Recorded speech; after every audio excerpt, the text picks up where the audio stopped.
Shalom, shalom, shalom, and shalom.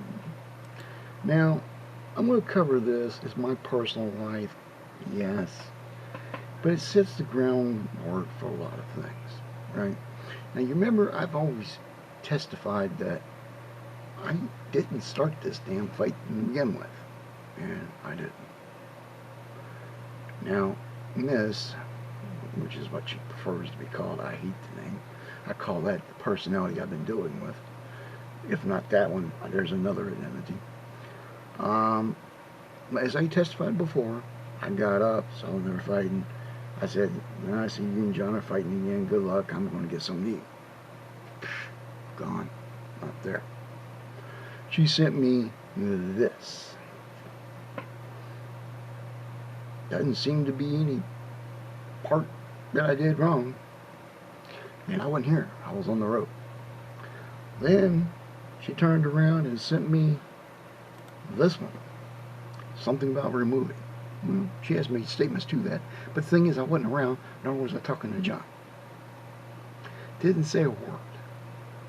Because John and I were on good terms. We finally got to even ground where we understood each other. Right? And then she sent me the following. Again, I wasn't here. I was on the road. Didn't say anything to John. Didn't say anything more to her. I wasn't here. I was on the road. And nothing part of it. So, Sarraih started this whole damn fight. And she started because I told her I was coming down for a visit. I told her that the night before, and I told her that I was going to buy her an engagement ring, we're doing a little dating, walking around, talking to the family, that sort of thing. Nothing really big as far as threats. And I got all three of these and not even here. Right? Now let me show you an example of something, and then I'm going to explain why I'm showing this. Then I get this little tidbit from somebody that I marked out because I didn't want it there. And apparently at this stage the little cult was starting to make groundworks. And she was pulling in and doing this stuff as well. Now there's a lot of mistruths in there. One, I never said I was in a helicopter in the middle of the war. I didn't say I was being shot at. Never said that once. I said I was on a training mission at 5,000 feet, and we had to auto-rotate down, and I was the pilot. I was in the left waist guard, looking down, saying, "Oh shit," and then thinking of Bugs Bunny and his silly ass cartoons, because I didn't have anything else to do. If I jumped, the blades would have cut me to shreds. If I stayed in and they crashed, I'm going to get smacked by the blades as they come down.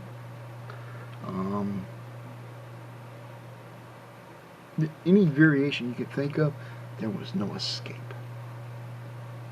Unless the pilot could hover for 3 seconds for everybody to bail out and then crash. So everybody had to go down for the ride. And there was nothing that could be done. So, that's true. As far as what I said is what she's got it wrong. I never said anything about bullets.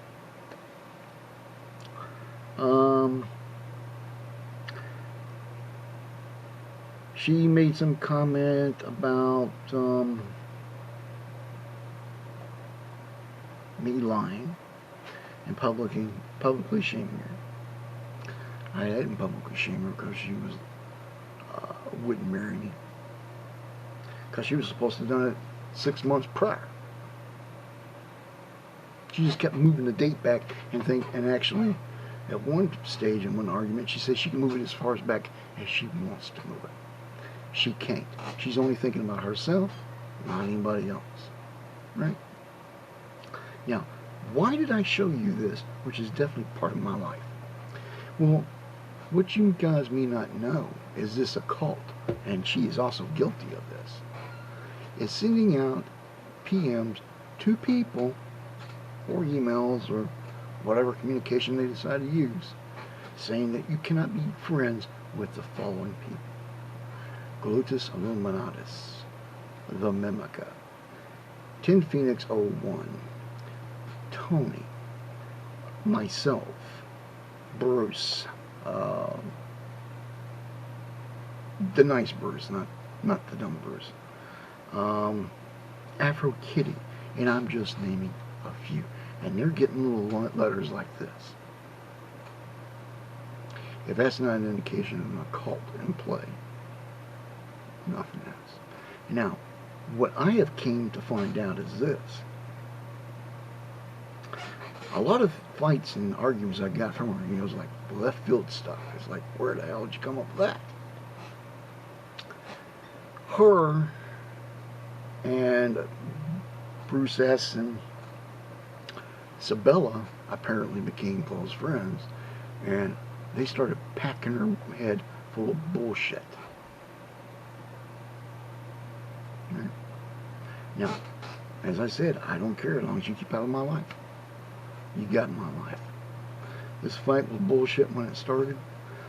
I was wrong about putting something up. I should have listened to my master and put nothing up. Because she started. That was the only thing I did wrong. Now, I agreed that I upped the kitty a few times because I got tired of the harassments. I wasn't going to give ground.